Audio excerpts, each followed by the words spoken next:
продолжение нашего большого трипа по Великобритании. Но сейчас мы в Шотландии, и это отдельный выпуск, потому что Шотландия достойна отдельного видео. За 7 дней мы проедем от Эдинбурга на самый север и обратно. Прикоснемся к захватывающей истории, легендам. Даже заглянем в Лох-Несс. Найдем самые красивые пейзажи и дороги Хайленда. Узнаем, перед чем в Шотландии не устоят даже горцы. И сразимся с суровым климатом на острове Дункана Маклауда. А еще попадем на митинг. Попадем с зарядкой. Найдем волшебный мост Поттера и долину Джеймса Бонда. Ну и, конечно, место, где можно купить самый настоящий килт. В общем, это будет интересное путешествие.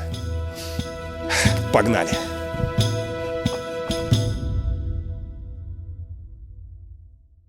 Предыдущая часть нашей истории закончилась на севере Англии, в графстве Нортумберленд, где стоит величественный замок Бамбург. Потрясающее место. Но оттуда уже было рукой подать до границы и главного города Шотландии.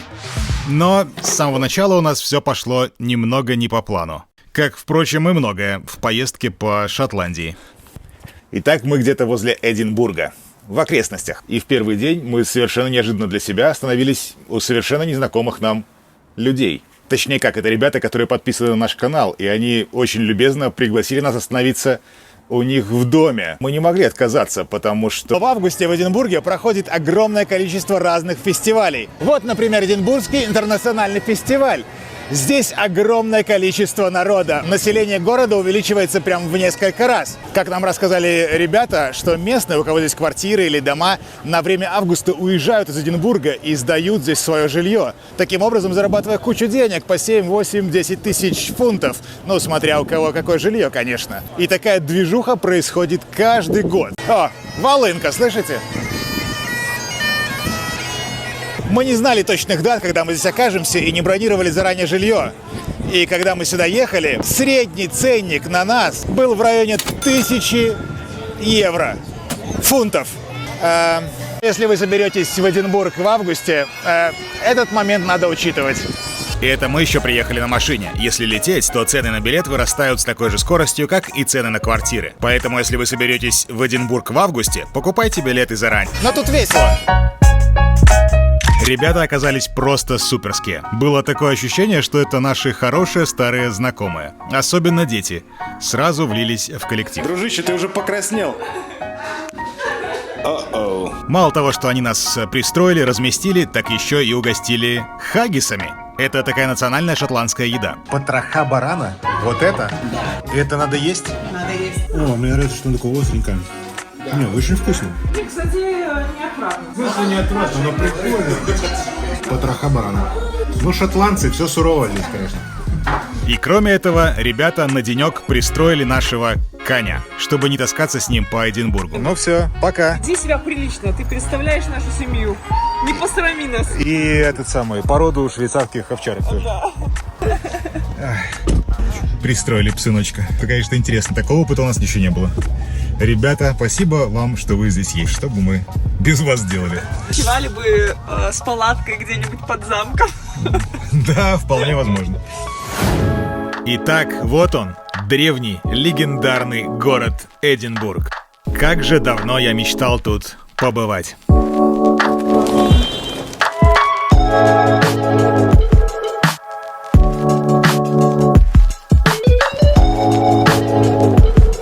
Очень красиво. Только мне надо кофе. О, кофе-шоп. Или это не кофе-шоп? Это виски-шоп. Капец. Шотландцы, что вы делаете? Вот облом. Не, ну хорошие виски это тоже ничего, но я хочу кофе. Самые интересные районы Эдинбурга — это, конечно, старый город с замком, средневековыми улочками и зданиями. И так называемый новый город, который строился во второй половине 18 века и в первой половине 19-го. Ну да, в Британии, если городу или зданию 200-250 лет, это, считай, навье почти. Поэтому новый город. Но обе эти части занесены в список всемирного наследия ЮНЕСКО. И более чем заслуженно. Попадая в город, ты просто погружаешься в невероятную атмосферу, пропитанную историей, культурой. В архитектуре ты прям чувствуешь все эти слои времен, от средневековья до элегантных георгианских зданий. А прям в центре всего этого дела, на скале, возвышается шикарный Эдинбургский замок, который видно практически со всех точек города. Все это выглядит немного фантазийно, я бы так сказал. А мы это дело очень любим. Отлично выбрали скалу они, чтобы построить укрепление.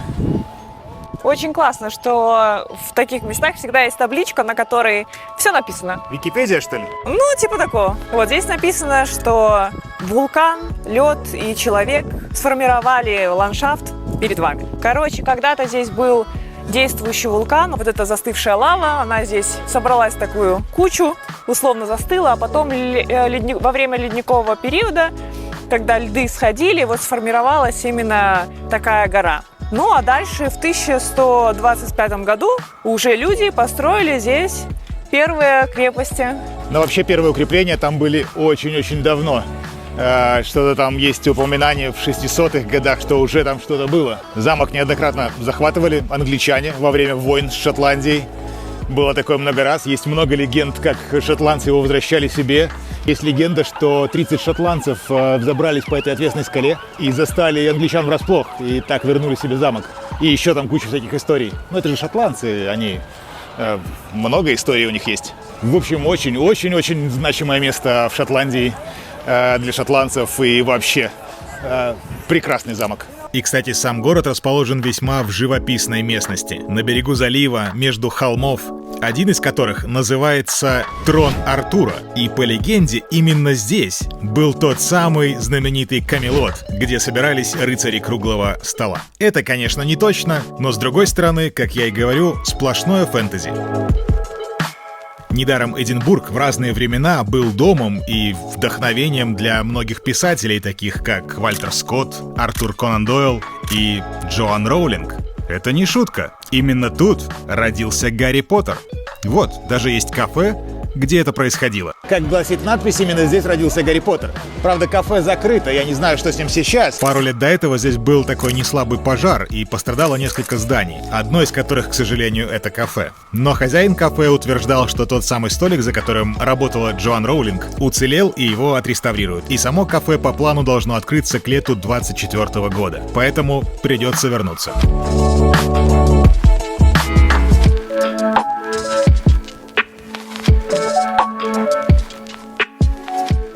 Виктория-стрит – одна из самых живописных, знаковых и извилистых улиц Эдинбурга. Тут много всяких магазинчиков, кафе и прочего. Ну и очередной магазин из Гарри Поттера, конечно. Эта улица точно вдохновляла Джоан Роулинг. Это 100%. И у наших хомяков в этой поездке план посетить максимально мест, связанных с Гарри Поттером. Ага, там, где покупали учебники. Ну, круто. Разве во второй части был? Да. Как его звали, этого учителя? Златопупс Локонс. А, Златопупс Локонс. Вот. И чтобы куда-то попасть в Великобританию, нужно обязательно отстоять очередь. Это вообще национальный вид спорта. Вот, мы стоим. Но сказать по правде, все, что связано с Поттера-вселенной в Британии, действительно клевое. Каждый магазинчик как маленький музей, наполненный фэнтезийным антуражем. А тут еще и несколько этажей. Короче, особенно если с детьми, стоит заглянуть. Надо сказать, что здесь и без фестивалей огромная куча народа постоянно. Но во время фестивалей в городе происходит непрекращающийся движ. Чего только стоят вот эти ребята, которые ходят толпой и что-то вместе слушают в наушниках. По-моему, им очень весело.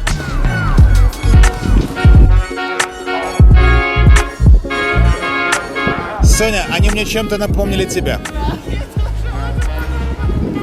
Если бы тебя было 50, это было бы что-то похожее. Но и в целом город изобилует разными перформансами, уличными выступлениями, музыкантами, ну и, конечно, волынщиками. Они тут тоже на любой вкус.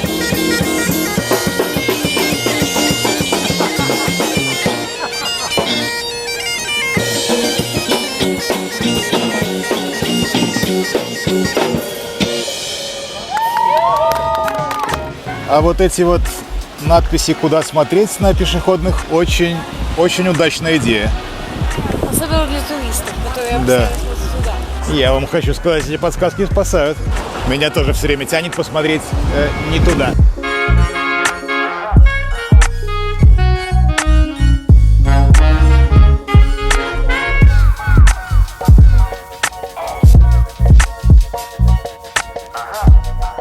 Шикарная получилась прогулочка. Какая же прекрасная погода. Ну, теперь можно выпить кофе у подножья Эдинбургского замка. Мечта. Это просто мечта.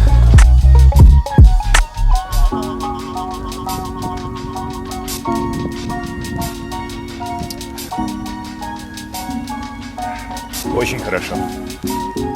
Стефан, помоги, у меня стекло треснуло. О, спасибо.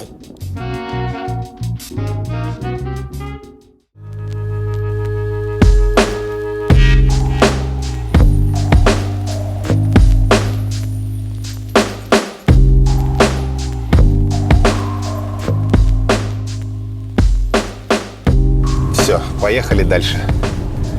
Так хорошо было у ребят. Прям вообще. Прямо нам по дороге, возле Эдинбурга, есть еще одна крутая штука. Кто смотрит нас уже достаточно давно, знает, что мы очень любим такие конструкции. Короче, это мост. Это же какой-то космос. Шикарный, слушай, он просто фантастический. Это как будто одна опора эльфовой башни упала. Может быть, даже две.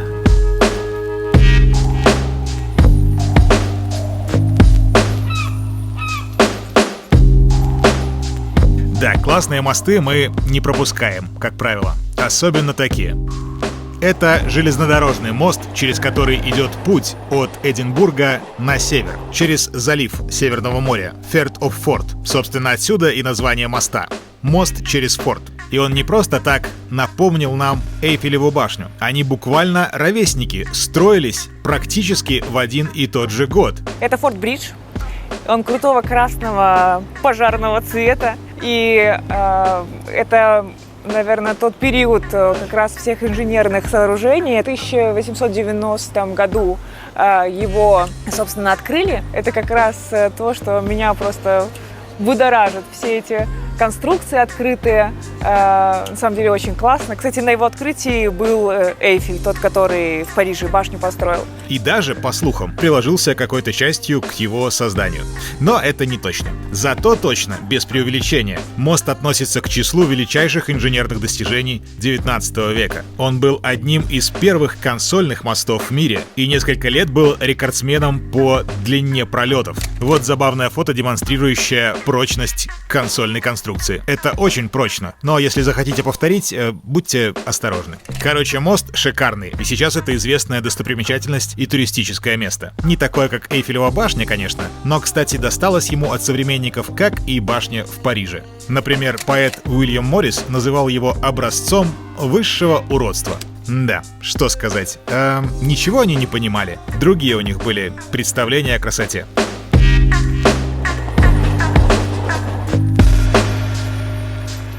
Кстати, по поводу его цвета, это тоже прикольная история, потому что в английском языке, насколько я знаю, существует прям даже такое устойчивое выражение, мемчик, типа красить Форт Бридж. Почему? Потому что на протяжении 120 лет его красили просто постоянно. То есть начинали с одного конца, и к тому моменту, как заканчивали, нужно было уже начинать красить снова. Что это мне напоминает?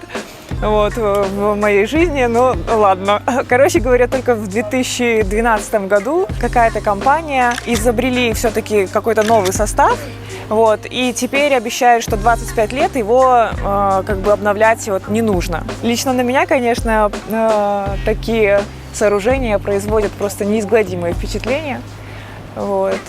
Я бы тут любовалась. Тут есть домик, прям с видом на него. Я бы махнулась и жила бы здесь вот под этим мостом. Мост, под которым я бы жила. Здесь есть поинты с разных сторон от моста. Вообще вот можно зайти под мост. Прям вот. И сфоткать, как это делает Олеська сейчас.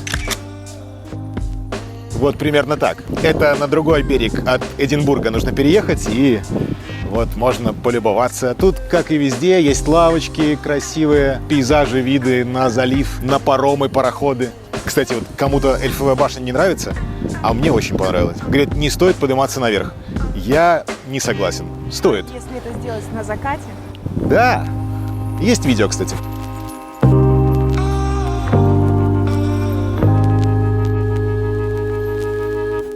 Мы все же покидаем Эдинбург, Форт-Бридж и двигаемся на север, в самую живописную и романтичную часть Шотландии.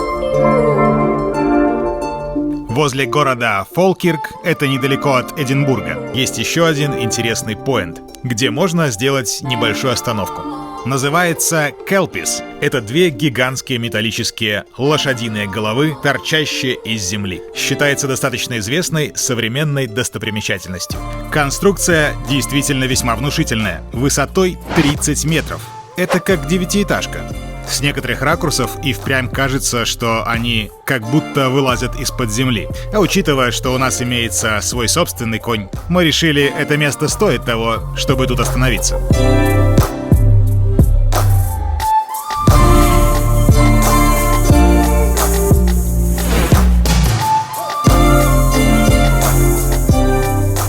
Короче, это детище известного шотландского скульптора Энди Скотта, который отметился и другими подобными работами в Шотландии и в Британии в целом. Но Келпис, наверное, самое известное и масштабное. У монумента есть два значения. Первое — мифологическое, из шотландского фольклора. Келпи — это такие водяные духи, оборотни, обитающие в реках, водоемах и озерах. Тут они тоже, кстати, по задумке автора, выглядывают из воды. В общем, эти духи принимают разные формы, и чаще всего пасущихся у водоема коней. Гэндаль!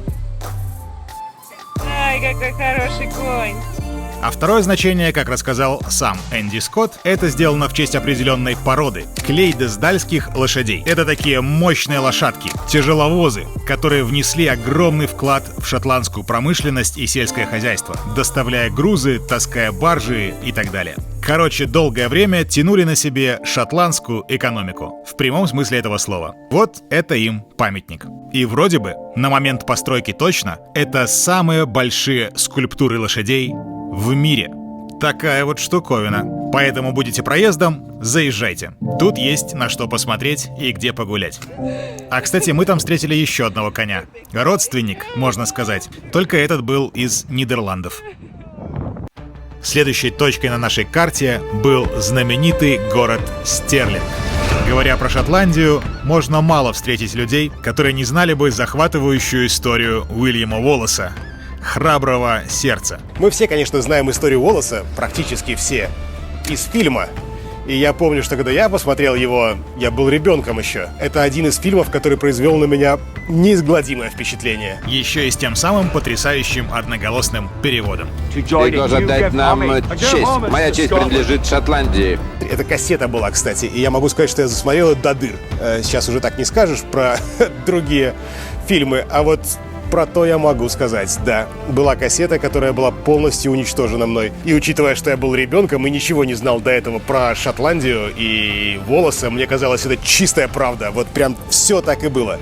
Но на самом деле история не такая романтичная, как в фильме. Даже сам Гибсон говорил, что он художник и просто сделал так, как нравилось ему. Но, несмотря на это, такой персонаж действительно был. И действительно сражался в Первой войне за независимость Шотландии. И действительно была знаменитая битва при Стерлинге. Точнее, при Стерлингском мосту, которого, кстати, в фильме вообще не было. А это ключевой момент, между прочим. И возле Стерлинга стоит величественный монумент Уильяму Уоллесу в честь тех далеких событий.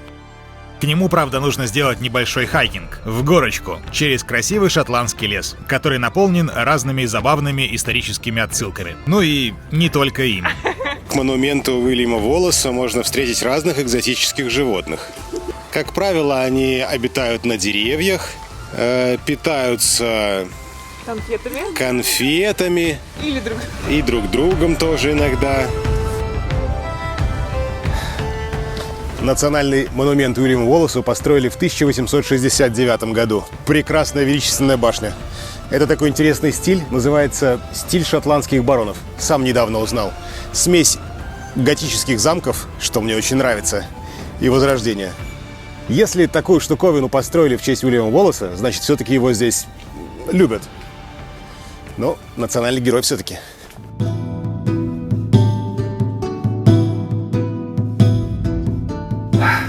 Да, вот она.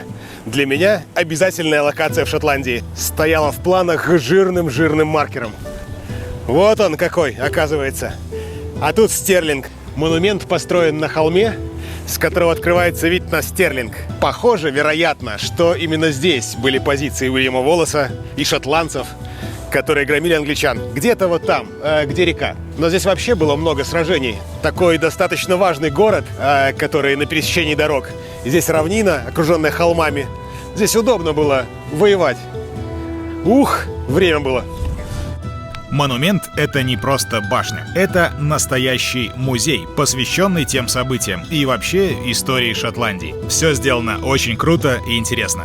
Как и все музеи в Британии. Даже на разных языках можно посмотреть красивую анимированную историю той битвы, где шотландцы в меньшинстве разбили англичан. Кстати, Уильям Уоллес не один командовал в той битве. Еще был весьма знатный рыцарь Эндрю Морей. Но про него тоже нет ни слова в фильме от Мела Гибсона. О, кстати, вот план сражения. А вот здесь показано, как английские войска переправляются через мост и не могут переправиться все сразу. Он очень узкий. А здесь наступает шотландская пехота и конница. Вот, кстати, типа Уоллес и Эндрю Морей. Шотландцы просто уничтожали всех, кто успевал переправиться. А многие просто даже падали с моста и тонули. Кстати, до конца неизвестно, кому принадлежит идея и стратегия этой битвы. Все-таки Уильяму Уоллесу или Морею. Но, к сожалению, Морей, который возглавлял конницу, он погиб в ходе битвы. Что было не очень хорошо для Уоллеса, потому что Морей был более знатный, и за ним шли другие рыцари, знать. А Уоллес был популярен среди простолюдинов. Это правда. А вот как мог выглядеть Уильям Уоллес в реальности. Это в 1600-х портреты нарисовали, это уже 1700-е. Ну и вот версия 95-го года, Мел Гибсон. А это вооружение того времени, которым рубились ребята на поле боя. Жесть, конечно. Особенно вот эта штука. И вот это очень неприятная. А это меч Уоллеса. И, как здесь написано, по крайней мере, какая-то его часть реально подлинная. Какой же он здоровый. Тут написано, что этот меч хранился после пленения Уоллеса в замке. И в 1505 году король Яков IV приказал отреставрировать его, поэтому вполне вероятно, какая-то его часть на самом деле подлинная. Капец, возможно, этот самый меч был в битве при Стерлинге, в руках Уоллеса. Обалдеть! Вот это не ожидал. Ну как, Стефан? Я хочу шотландский. Шотландский? Давай, делай. Круто. Да, голубой нужен. Здесь можно сделать самому свой щит и сфоткаться с ним. Так прикольно, такой интерактив. Вот везде в музеях здесь такие классные штуки, чтобы было прикольно и весело и детям, и взрослым. А это меч Роберта Брюса, которого так бездарно показали в фильме. Ну, тот будущий король Шотландии, который предал Уоллеса и из-за которого якобы его схватили. Но на самом деле все было не так. На самом деле реальная история в том, что Роберт Брюс тоже возглавлял восстание шотландцев, но немножко в другой части страны. Тоже яростно сражался с англичанами, и в итоге потом уже после смерти Уоллеса, после еще многих кровопролитных битв, он вынудил англичан признать независимость Шотландии. Но, конечно, с ним тоже не все просто. Он был как и очень серьезным рыцарем, который сам сражался на поле боя, так и политикам, и много всего было. Но его заслуги бесспорны. Пойдем выше. Но здесь очень узко. А изюминка этого сооружения — это открытая верхняя часть башни с просто роскошным обзором во все стороны. Воу, вот это да!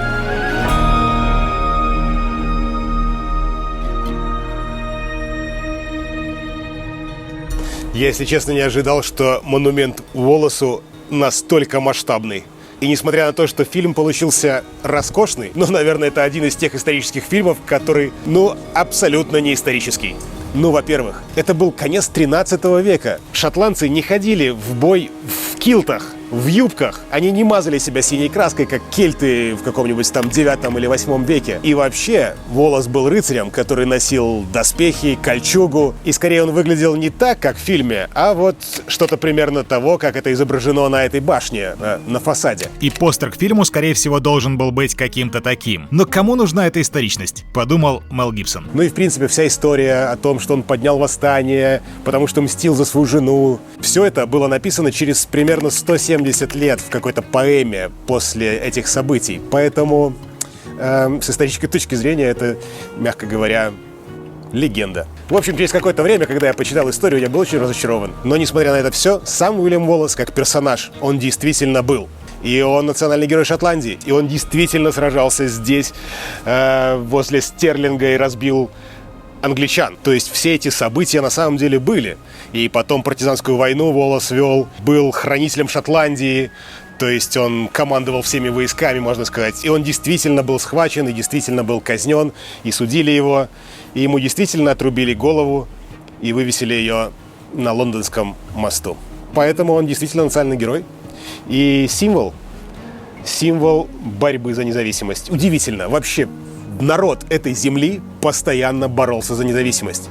Пикты боролись с англосаксами. Нет, сначала с римлянами, потом с англосаксами. И на самом деле так их и особо не пустили к себе. Потом уже, когда было английское королевство, шотландцы воевали нещадно с англичанами. Вся долгая история Шотландии — это противостояние и борьба за независимость. И до сих пор у шотландцев невероятно сильный национальный дух. Несмотря на то, что да, им пришлось когда-то там в 1700 каком-то году объединиться с Англией, и получилась Великобритания, многие шотландцы до сих пор мечтают, чтобы это была отдельная страна. И кто его знает, что будет в будущем. Так что можно простить Мелу Гибсону все эти исторические ляпы, потому что история на самом деле получилась красивая. Чего только стоит эта фраза. Умирают все. Но не все действительно живут. Ох, сколько ж я раз смотрел этот фильм, капец.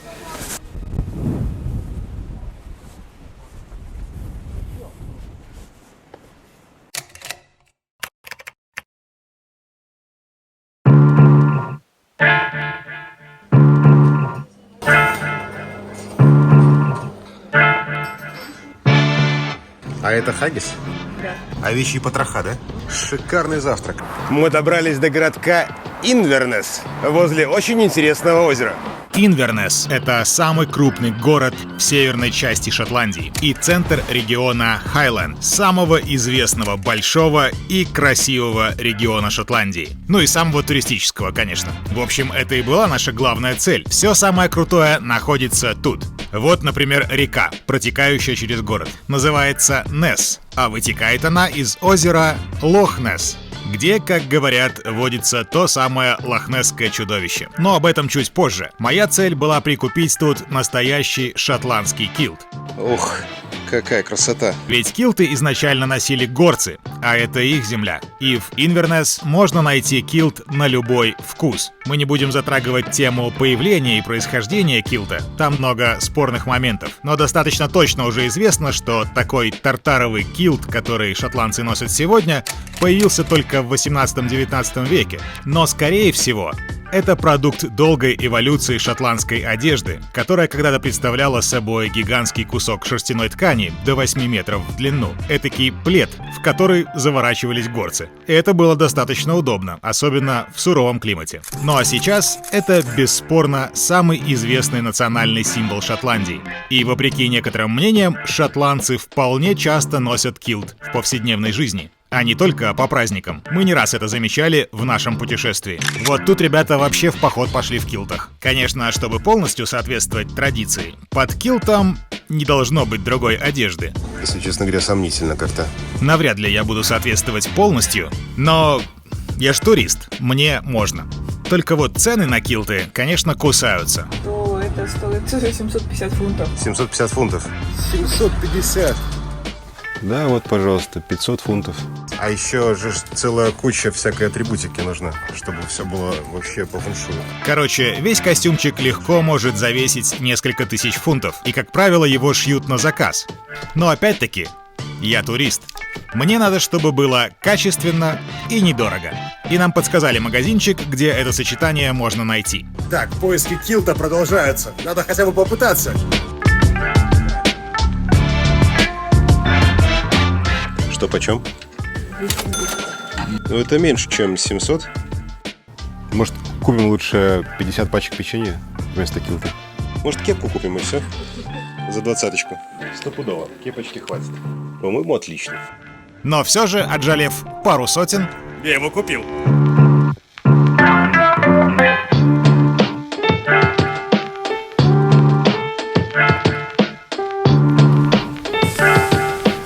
Ну что сказать? это один из самых крутых элементов одежды, которые я когда-нибудь покупал. Но мне кажется, мне идет. Теперь можно и навстречу с лохнесским чудовищем. Подумать только, мы добрались до озера Лохнесс. Ё-моё. Может, нам повезет, и мы увидим здесь кого-нибудь? Так уже, А. чудовище позади тебя. А вот там что? Что-то такое торчит. А, это парусник. Ну ладно. Лохнесс — это весьма крупное и очень глубокое озеро. 56 квадратных километров водной глади и 230 метров в глубину. Это как 8 девятиэтажек. И тут уже очень давно людям мерещатся разные доисторические монстры. Но настоящее безумие и охота за монстром началась в 1934-м, когда Daily Mail опубликовала вот эту фотографию. И это фото врача Роберта Кеннета Уилсона стало впоследствии самым знаменитым фото лохнесского чудовища. Но на самом деле снимок делал не он. И вообще это была постанова, этакий фейк из 30-х. Но верующих в Несси было уже не остановить. В общем, с тех пор эта история не умирает. Все сувенирные магазины в округе забиты товарами с Несси, а местные гостиницы радостно выставляют космические цены за ночлег. Да, короче, индустрия, связанная с лохнесским чудовищем, беспощадна просто.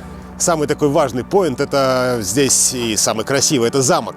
Развалины старого средневекового замка. И именно возле этого замка была сделана та самая фотография, которая так нашумела. Но там даже поставить машину нельзя. То есть ты должен брать в соседнем городке тикет, а если там будут свободные места, только тогда ты сможешь припарковаться. Но в замок нельзя с собакой. Капец какой-то. Народ из городка соседнего просто идет толпами туда, в этот замок. Но нам замок не так важен. Их мы уже видели. И еще увидим немало. Нам важно озеро. Поэтому здесь вот есть дорожка какая-то через поля и леса, которая ведет к озеру. Оно-то нам и надо. Вдруг Несси увидим. О, жесть.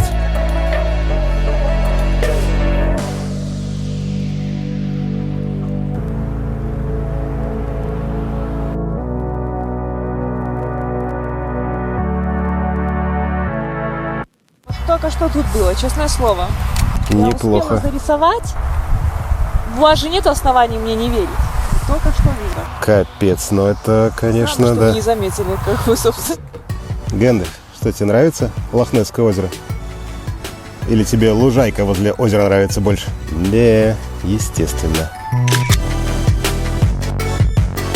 Вот такое вот озеро. Это Лохнесс. Вообще интересная, конечно, история с этим чудовищем. Ведь первое упоминание об этом было еще в далекой древности. Какой-то монах там в 700 году описал событие, что он боролся с каким-то монстром здесь. Потом еще где-то в 1600-х годах кто-то писал об этом. Но вот эта знаменитая фотка, которая была сделана в 30-е годы, это, конечно, шутка века просто. У них там, конечно, были свои мотивы, но шутка удалась, потому что огромное количество людей до сих пор верят, что там живет доисторический динозавр. Хотя с тех пор озеро прочесали вдоль и поперек, просто отсканировали дно эхолокаторами и всем, чем можно. И тоже ничего не нашли. Но верующие люди в это дело остаются. И индустрия просто сумасшедшая. Не подойти просто к нему из-за этого всего. Если бы это было специально, это был бы очень крутой бизнес-план. Как из озера сделать супер популярное место на все времена. Слушай, классная идея, кстати. Надо придумать что-нибудь такое.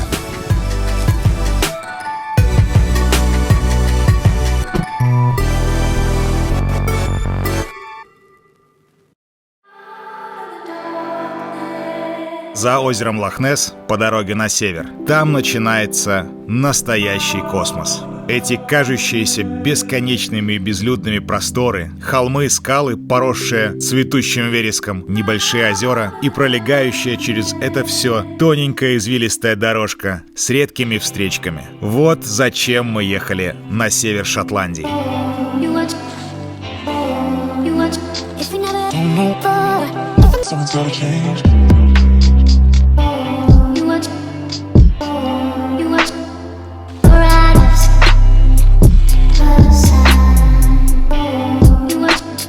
У каждого, конечно, свой любимый вид отдыха в путешествии. И мы тоже, скажем так, любим разный опыт. Иногда большие шумные города — это тоже бывает классно. Но вот именно это для нас полнейший кайф. Это то, что мы любим по-настоящему. Когда ты оказываешься на такой дороге, это время покоя. Время, когда вся суета, скорость событий, ежедневное перманентное беспокойство — все это остается где-то вне этого, где-то далеко. И в это время твой мозг начинает действительно успокаиваться и отдыхать, освобождать место для новых, свежих мыслей, которые потом помогают принимать правильные решения.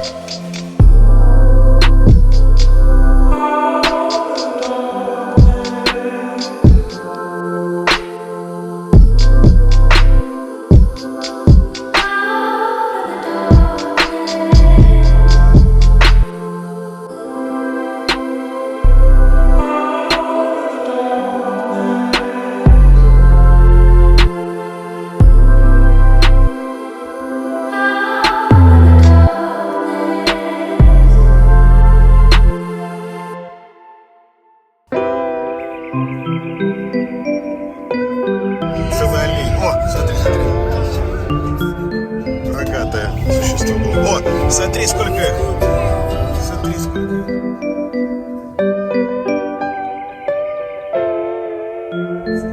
Это стадо реально.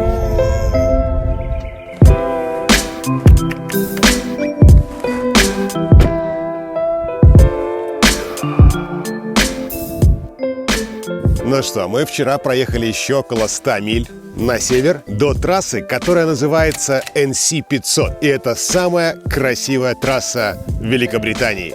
Всей Великобритании, не только Шотландии. Это обалденный маршрут в 500 миль, который идет по маленьким дорожкам на севере Шотландии. Обалденное место, очень хотел сюда доехать. Но мы не поедем по всему маршруту.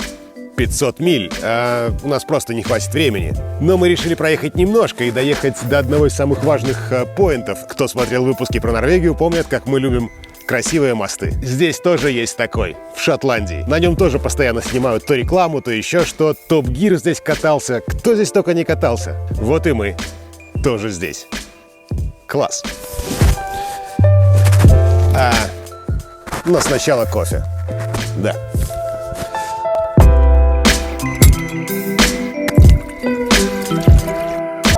Я хотел до него доехать, и вот мы здесь. 84-й год, кстати. 84-й был очень хороший год. Много хорошего произошло. Что вы знаете о кемперах? Вот настоящий кемпер. Кемпер апокалипсиса просто какой-то.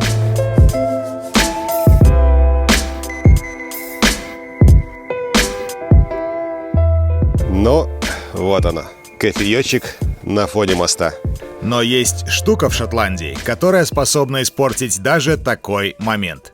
Полчища вот этих вот мелких тварей. Знакомьтесь, это миджес. Очень маленькая, очень противная, кровососущая мошка, которая в невероятных количествах обитает в Шотландии, особенно в высокогорье. Активна она только летом и поздней весной, когда тепло. Но это настоящий ужас. В интернете много фотографий, которые наглядно демонстрируют, что это такое. Есть даже специальный сайт, где можно отслеживать ее перемещение и активность. И, конечно, есть куча разных средств, спреев и так далее, которые, конечно, помогают. Но если вы попали в рой этих тварей, тут два варианта. Или терпеть, но это могут даже не все горцы.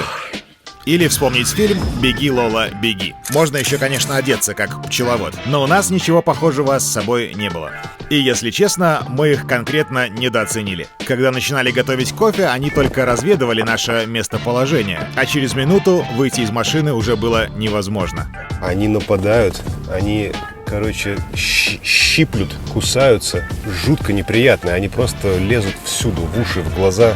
Кошмар. Как здесь люди живут? Как с ними бороться? Что делать?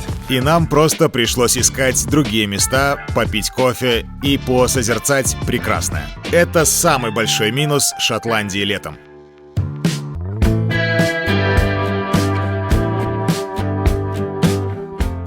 С другой стороны, в таком количестве Миджис мы встретили только там, возле моста. В других местах все было вполне в порядке, особенно когда есть ветер или небольшой дождик. Это те вещи, которые могут от них спасти. Но вообще, мы вас предупредили. Поедете в Шотландию летом, готовьтесь получше.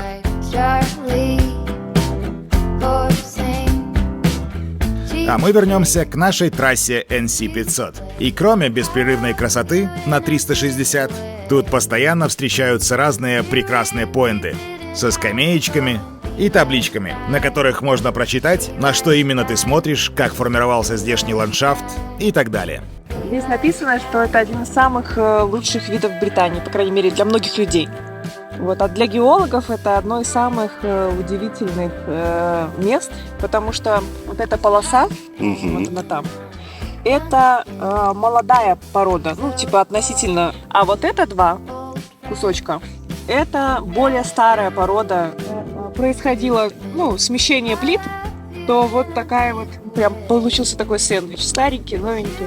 Помогает понять, как это все образовывалось. Мы сейчас вот здесь, а вот здесь вот мост, вот здесь вот он. А вот это вот все дорога NC500, на которой таких вот поинтов очень много. Кстати, скамеечки классные. Они не дают забыть, что именно нужно делать в таких местах. Но кроме природной красоты, тут множество следов истории человека в этих местах. Развалины древних замков и разных каменных строений. И это все только дополняет и без того эпичный ландшафт. Тут прям соединяются две наши большие любви – природа севера и древние развалины.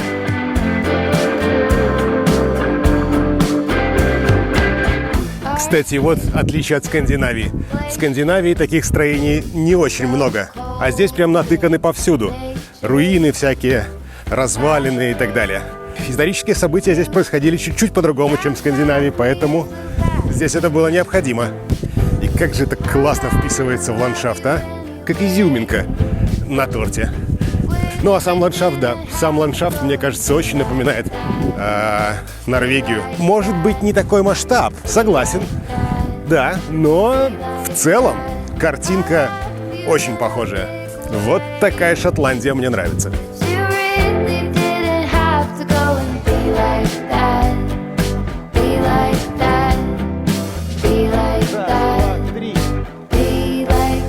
И это только маленькая часть. Мы захватили кусочек.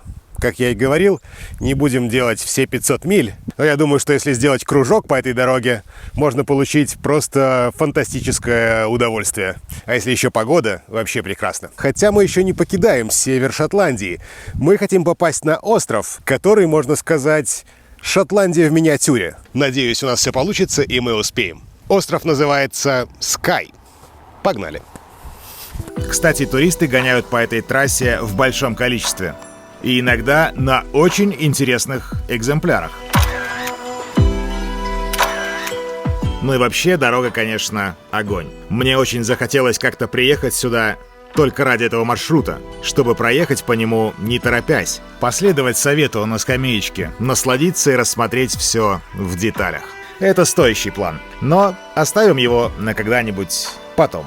А сейчас мы добрались до городка Аллапул, такое вот название. Это портовый городок, самый крупный в округе. Целых 1500 жителей. Через него тоже идет трасса NC500, и здесь можно подзарядиться. Мы ведь на электрокаре здесь. И тут нету суперчарджеров Тесла. Но, к счастью, в Шотландии есть своя большая сеть альтернативных зарядных станций. Но с ними тоже есть нюанс. Платить картой можно только в половине из них, в более новых. А в остальных нужна специальная карта для местных, привязанная к британскому банку и британскому номеру. Короче, все сделано для того, чтобы у путешественника было максимально проблем. И главное, они уже пытаются что-то изменить, новые станции ставят. Но почему сразу не сделать нормально? Это, конечно, вопрос. А вообще городок гостеприимный. Тут даже можно что-нибудь съесть и выпить кофе.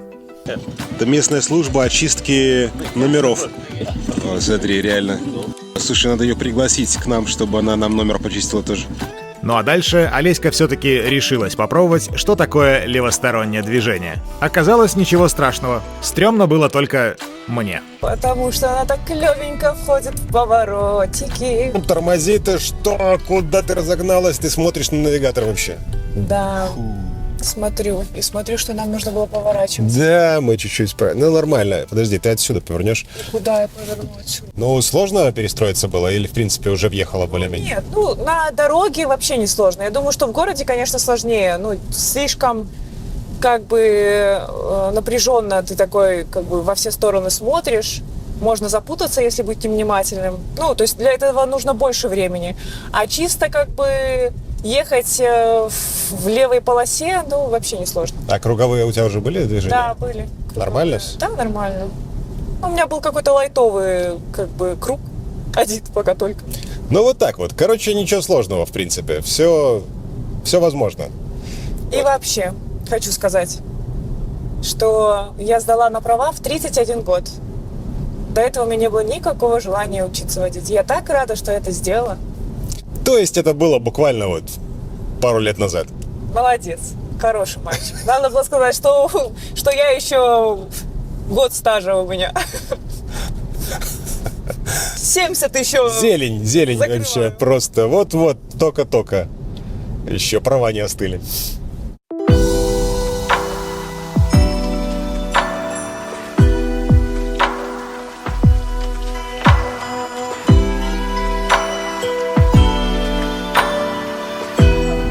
Так, похоже, что если там мост, то вот это и есть остров Скай, на который мы направляемся.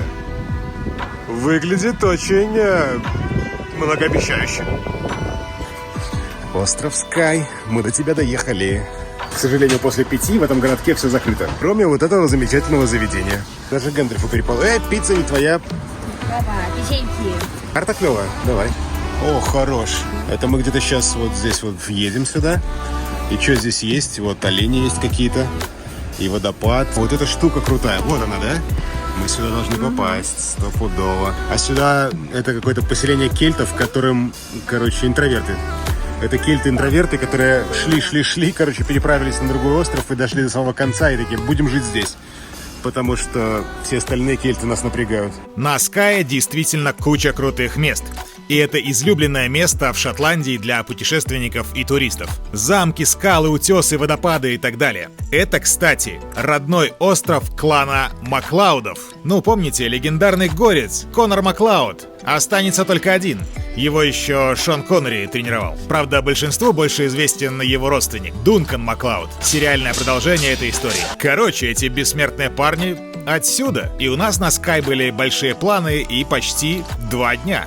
Но тут все как-то снова пошло не по плану. Вообще все места заняты. Даже палатку воткнуть некуда. Упс. В смысле? Они полностью заполнены. У них нет места. Овца. Где тут переночевать можно, не знаешь? Чё? Не знаю. Дело в том, что остров Скай супер туристическое место. И в первую очередь для самих британцев. Сюда приезжают прям толпами, там на выходные или путешествуют просто. Я тут кроме британцев никого и не видел пока больше. А, еще немцы, да, всякие ездят на Тесла. Нет, сюда в принципе приезжает много людей, это правда. И здесь ситуация с жильем еще хуже, чем в Эдинбурге. Здесь очень дорого и очень мало предложений. Точнее, они есть, но их нужно бронировать кто знает когда. А у нас роуд-трип, и мы не всегда знаем, где будем, в какую дату конкретно. У нас часто смещается, график меняется из-за каких-то обстоятельств. Тут здесь еще погода такая, которая вносит коррективы постоянно. Как и в Норвегии перед этим, кстати. Но в Норвегии таких проблем не было. Мы надеялись на кемпинг, хотя бы палатку воткнуть куда-нибудь. На это был расчет. Но проехав остров, буквально практически полностью, посетив несколько кемпингов, 3 или 4, нам везде отказали. Везде нет мест. Полностью, совсем пусто. Честно, первый раз с такой ситуацией сталкиваюсь. Даже в каком-то отеле нам менеджеры пытались помочь найти хоть что-то, хоть где-то, хотя бы один номер на одну ночь. 0. Ничего. Возможно, еще то, что это пятница была, внесло какую-то сложность, потому что, скорее всего, многие приезжают на выходные, например. В общем, мы уже думали, что будем ночевать в машине. А это не очень, потому что до этого мы уже ночевали в машине, а нам нужно зарядиться, слить информацию, в конце концов, чуть-чуть лучше отдохнуть, поспать. И единственный вариант, который вообще был на Airbnb, это новый домик, абсолютно практически. Но он, конечно, сделан абсолютно под Airbnb. Миленько, но супер не продумано. Отдали мы за него... Да, но это было необходимо. Остается только проверить и понять, стоило ли это все этого всего.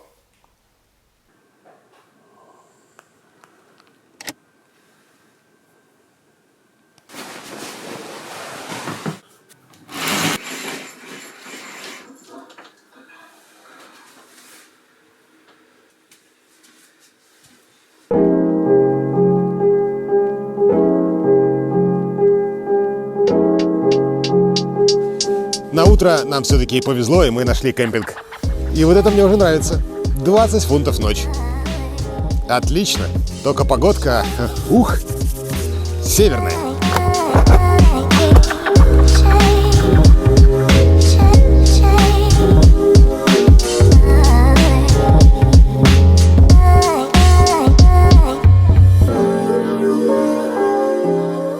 Как только поставили, распогодилось. Но здесь это такое дело. 20 минут солнца, 20 минут дождя. Ну какой вид, а? Так, значительная часть дня ушла у нас на поиски и заселение в кемпинг. Но после обеда вроде даже выглянуло солнце. И мы помчались по острову успеть хоть в пару мест из нашего списка. Но Скай решил не сдаваться нам так просто. И хотя по дороге было невероятно красиво, но этот час дороги — это было практически все солнце, которое мы увидели за 2 дня на острове. Все остальное время шел дождь разной степени интенсивности. И даже когда казалось, что его нет, он все равно был. И за этот день мы успели не так много, но вот пару вещей из того, что все-таки удалось. Во-первых, мы повстречали знаменитых волосатых хайлендских коров. Шотландская корова написано? Именно эти обитают только в Шотландии, и они у нас были в списке. Стефан даже мягкую игрушку такую купил. Но вы только посмотрите, какие они красавчики. Вот это вообще корова-рокер просто. Во-вторых, мы заглянули в городок Портри. Это самый крупный город на острове. Своего рода столица. И рыбацкий порт. Тут много магазинчиков, кафе и всего такого прочего. А еще много вывесок на гельтском языке. Вот хороший пример использования 2 языков. Шотландского и гельтского. Кстати, Альба — это Шотландия на гельтском.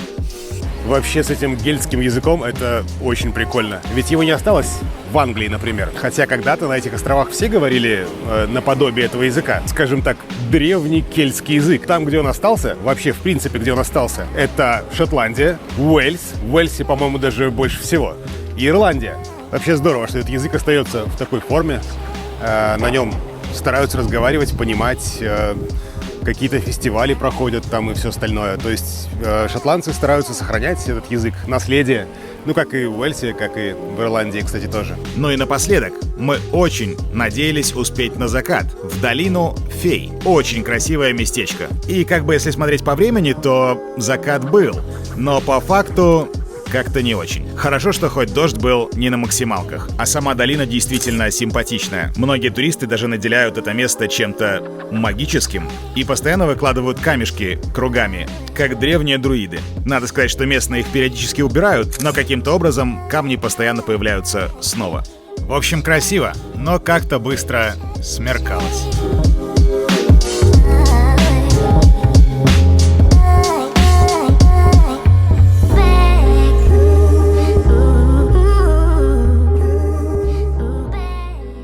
нас был еще один день.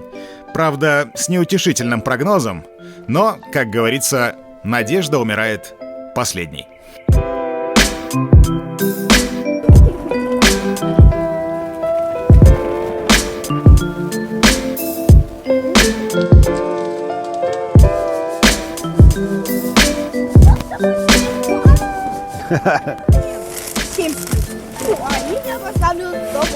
Что, наггетсы 7 с плюсом?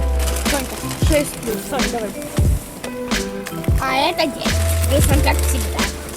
Любые чипсы 10 плюс.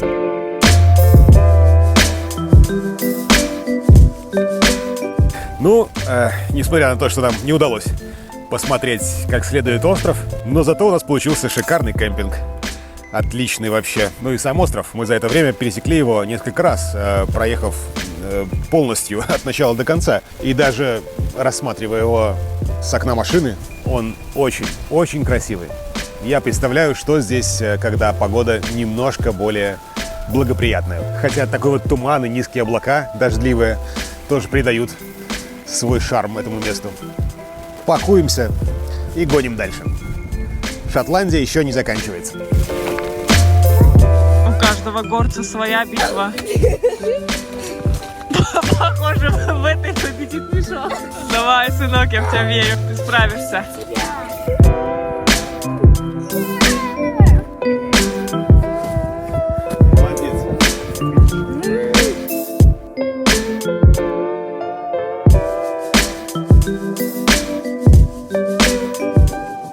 Хотя ситуация была весьма туманная, мы все же должны были попытаться не уехать с острова побежденными и увидеть одну из крутейших локаций — скальное образование необычной формы. Называется «Старик из Стора». Во многих путеводителях сказано, что роскошный вид на них открывается еще с дороги.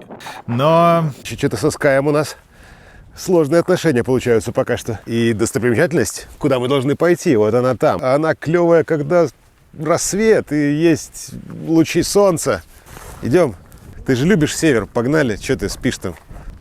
Олеська грустит. Вот нам сюда.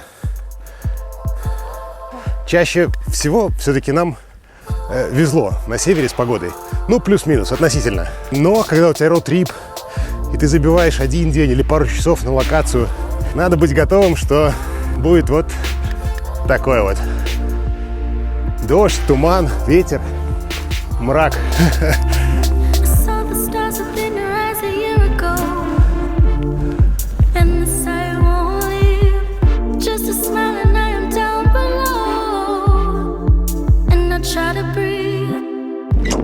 Знала бы ты, как это обреченно выглядит сейчас. Идти к ним около 2 километров под горочку. Была надежда, что, может быть, вблизи нам повезет. Ну или погода сменится по дороге. Так, штука, к которой мы шли, вот где-то там. Она там есть, точно. Дети благоразумно остались в машине на этот раз. Ведь погода действительно сменилась. Только немного не в ту сторону. Вам тоже грустно, да?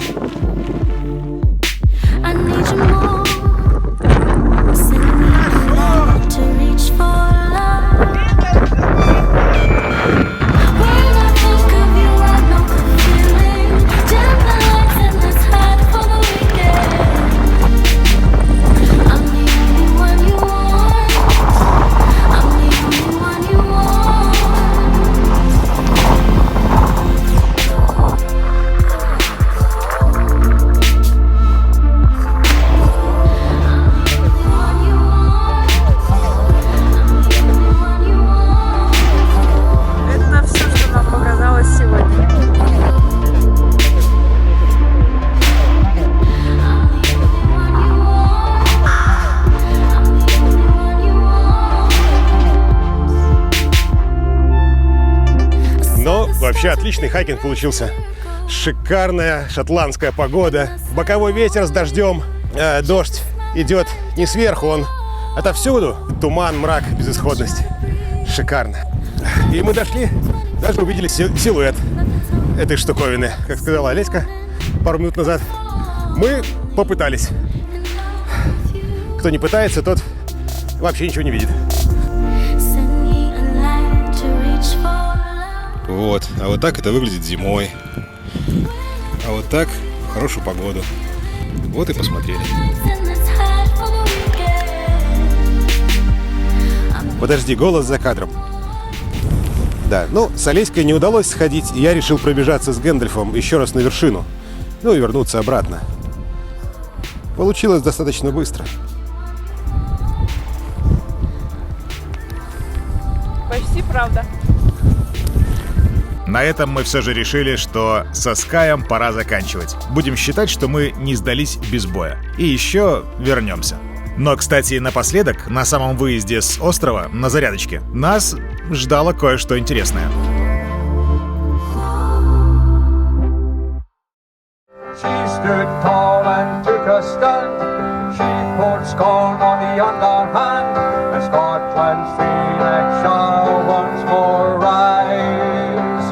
Попали неожиданно на небольшой митинг, но на самом деле он уже заканчивается. Здесь было больше народа. И это шотландцы, которые за то, чтобы быть с Евросоюзом и быть отдельными от Англии. Никакой Великобритании, короче. Шотландия отдельно, Англия отдельно. У них же был референдум, если вы помните, не так давно.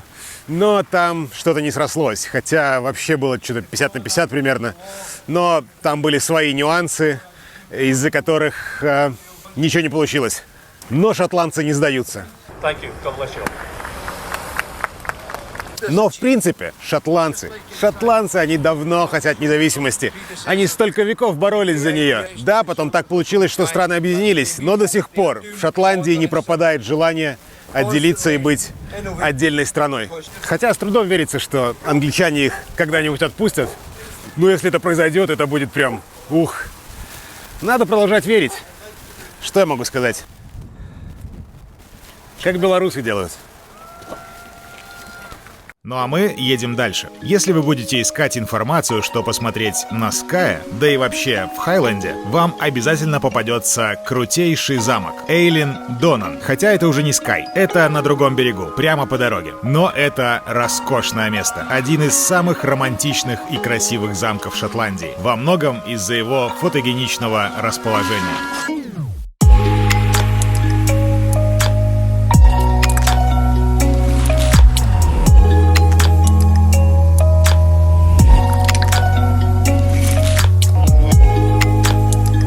Он не раз становился локацией для различных съемок, кино и не только. В том же знаменитом «Горце» 86 года этот замок был в фильме как родовой замок Маклаудов и главного героя. Хотя их настоящий замок как раз находится на Скае. Мы до него, кстати, не доехали. Но зато заглянули в этот.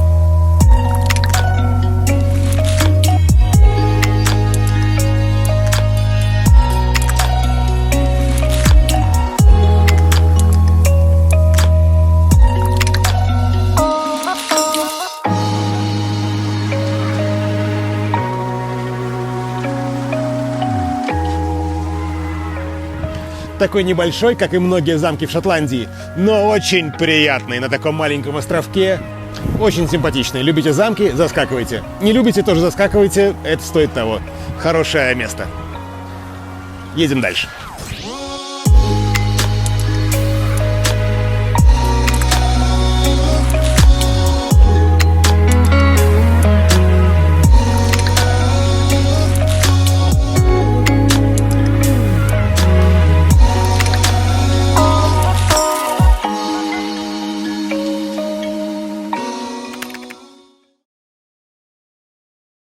На следующий день, к радости детей, нам предстояло закрыть еще одну точку из вселенной Гарри Поттера.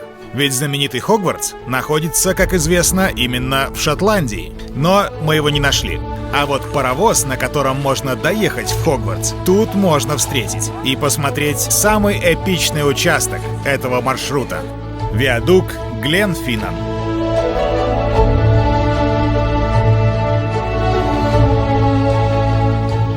Именно тут, во второй части, Гарри и Рон на своем летающем фордике догоняли поезд на Хогвартс. Ну или точнее, поезд догонял их. Короче, устроили настоящий экшен с риском для жизни. Но и сейчас, в наши дни, паровоз регулярно проезжает по этому виадуку. Осталось только найти ракурс поинтересней. Я иду ловить свой поезд. Полпути уже на машине проехала. Сейчас надо... Надо прыгать прямо на мосту в него. Да. Вот. Вот отсюда должен быть неплохой вид. Да, надо сюда, точняк. Естественно, ажиотаж просто колоссальный. Поезд едет 2 раза за день. И желающих посмотреть, как это происходит, просто тьма. Жесть. Что делать? Капец. Так, вот эта армия туристов. Но это все почему? Гарри Поттер. Естественно. Так, нужно выше. Ё-моё. Народа как в Венеции. Может, даже больше. Но это еще ничего. Чтобы проехать на поезде. Вот там капец. На месяца 3 вперед все раскуплено. Соня, ты готова? Да, я готова. А ты как, побежишь прям со склона вот туда? Соня, но здесь ажиотаж. Я не думаю, что они все побегут на поезд. Шарфиком только ты здесь, кстати. Даже ни у кого не шарфик. О, Стефан, ты в засаде? Ты готов? Идеальный ракурс, только здесь много мошек. Идеальный ракурс, только много мошек. Итак, у нас была идеальная точка и все камеры наготове, чтобы снять для вас этот эпичный момент.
Не, ну это красиво.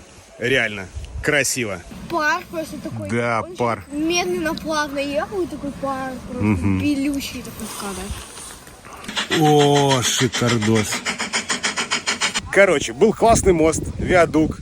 И я думаю, что и до этого здесь люди приходили, фоткали. Но после Гарри Поттера вот что происходит. Армия магов. Армия маглов. В общем, у нас все получилось. Только вот произошло 2 момента. Во-первых, куда-то исчезла Соня. А во-вторых, на обратной дороге мы увидели вот этот столб. Вообще, конечно, здесь летать нельзя, как бы. Здесь даже устрашающий трупик дрона висит. Капец, что с ним сделали. Но это здесь нельзя. Вот там я такой таблички не видел. И вообще это не я. Это все Стефан с волшебной палочкой намутил. Я не летал. У тебя в рюкзаке торчало.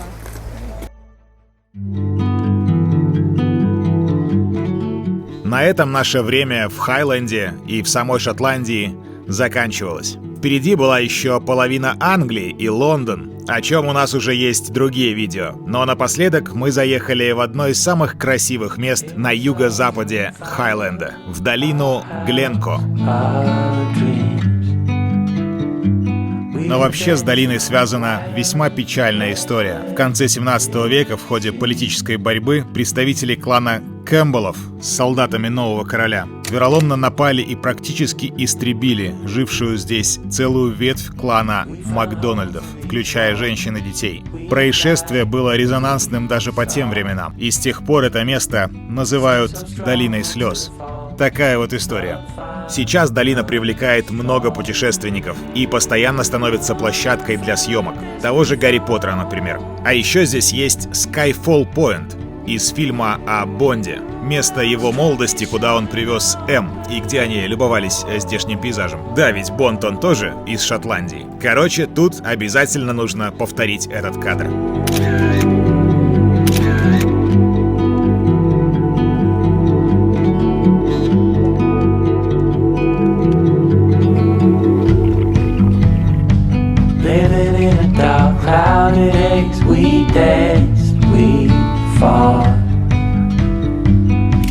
bound to make mistakes. We loved, we thought, but it was always on fire. Последний пикничок у нас на шотландских пейзажах с небольшим таким мелким дождем. Полное погружение в атмосферу Шотландии. Ребята, как еда под дождем, нормально заходит? Вообще нормально. Вот дождь, кстати, шел уже. Наверное, раз 4-й, да, начинается? Я даже уже не замечаю. Только кофе больше становится.